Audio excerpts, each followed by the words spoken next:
Hello everyone, I'm Wu from the University of Wisconsin. And today I'd like to talk about the superdiffusion of cosmic rays in compressible energy turbulence.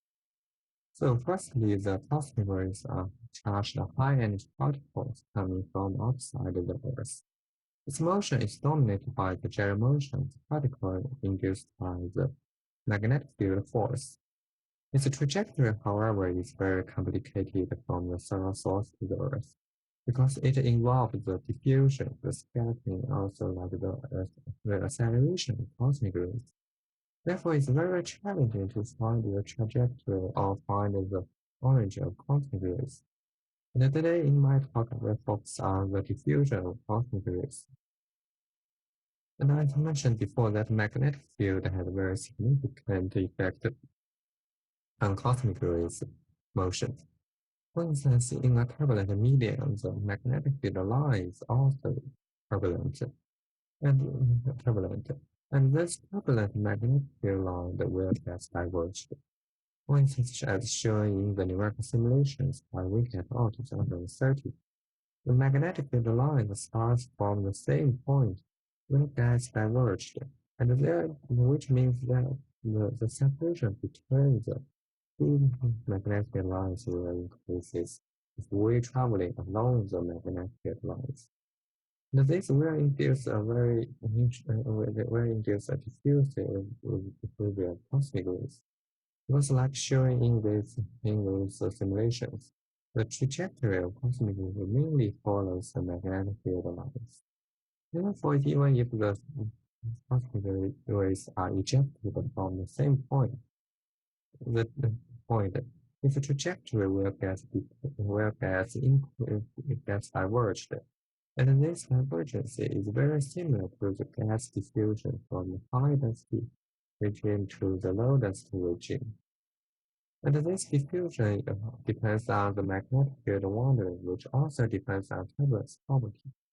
For instance, in a strong magnetic field in cases, the magnetic field line is rather regular, with little variations. But in a weak magnetic field cases, the magnetic field lines become tangled and becomes turbulent. Therefore, our question is how the different turbulence properties will affect the diffusion of cosmic rays.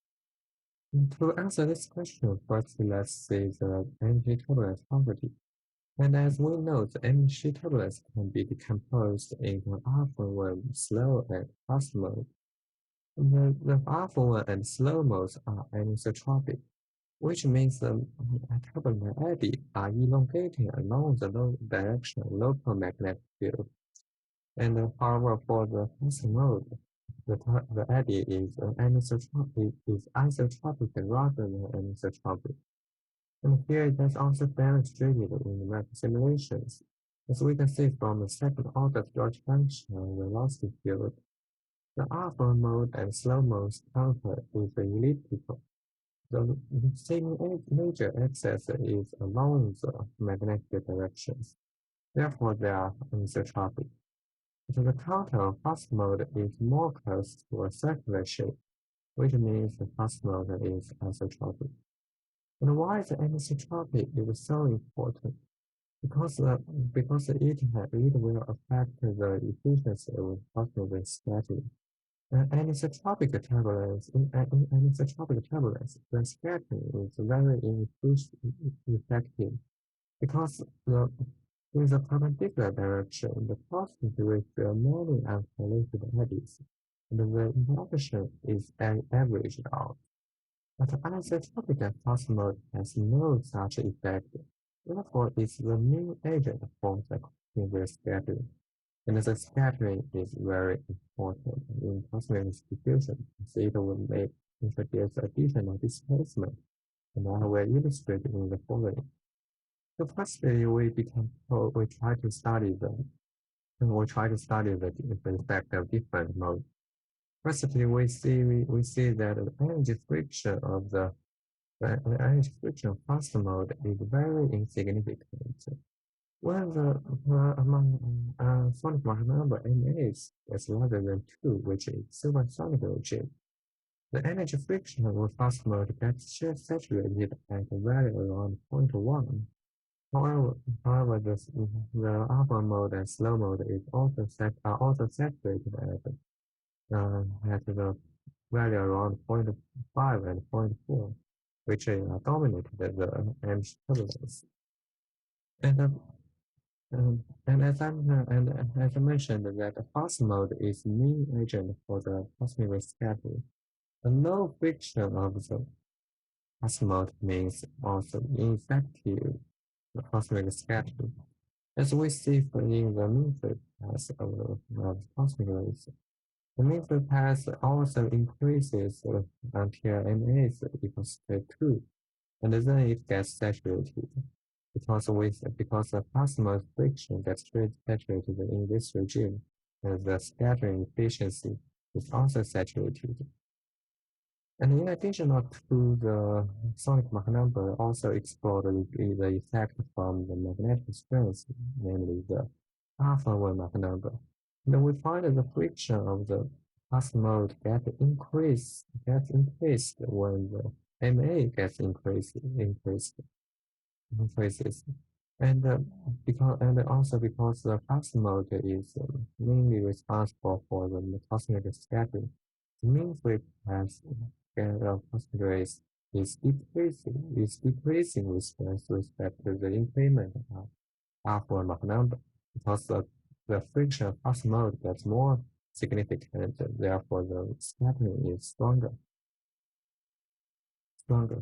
And the scattering actually separated the diffusion of cosmic ray into two regimes. The first one is that the mean field has larger the injection scale.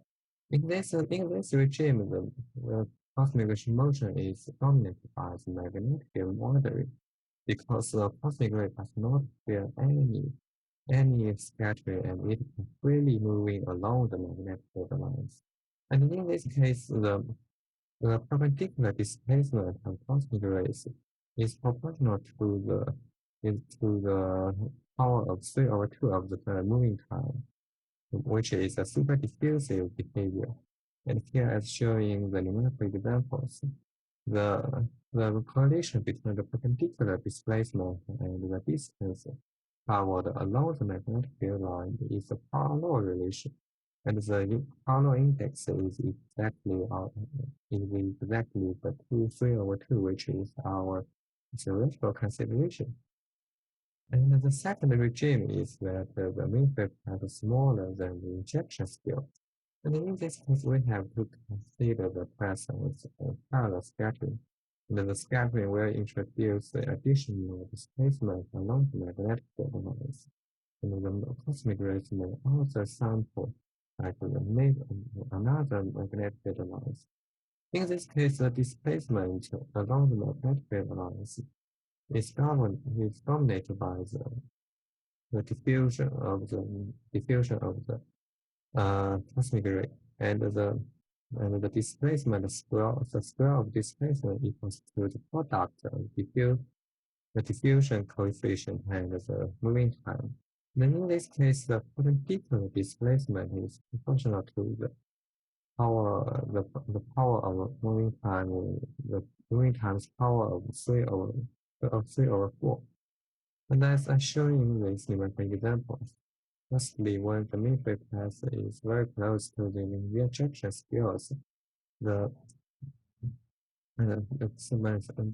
perpendicular displacement is contributed by both the parallel scattering and also the magnetic field wandering. Therefore, we see that the power law index is neither 3 over 2 or 3 over 4. It has a value in the between, because it has contribution from both forces. But when the mean-free path is smaller than the injection scales, we observe exactly that a power law of 3 over 4, which is slower than the magnetic field, smaller than the magnetic field wandering forces, but is still super diffusive behavior. And that's all my talk, and thank you very much.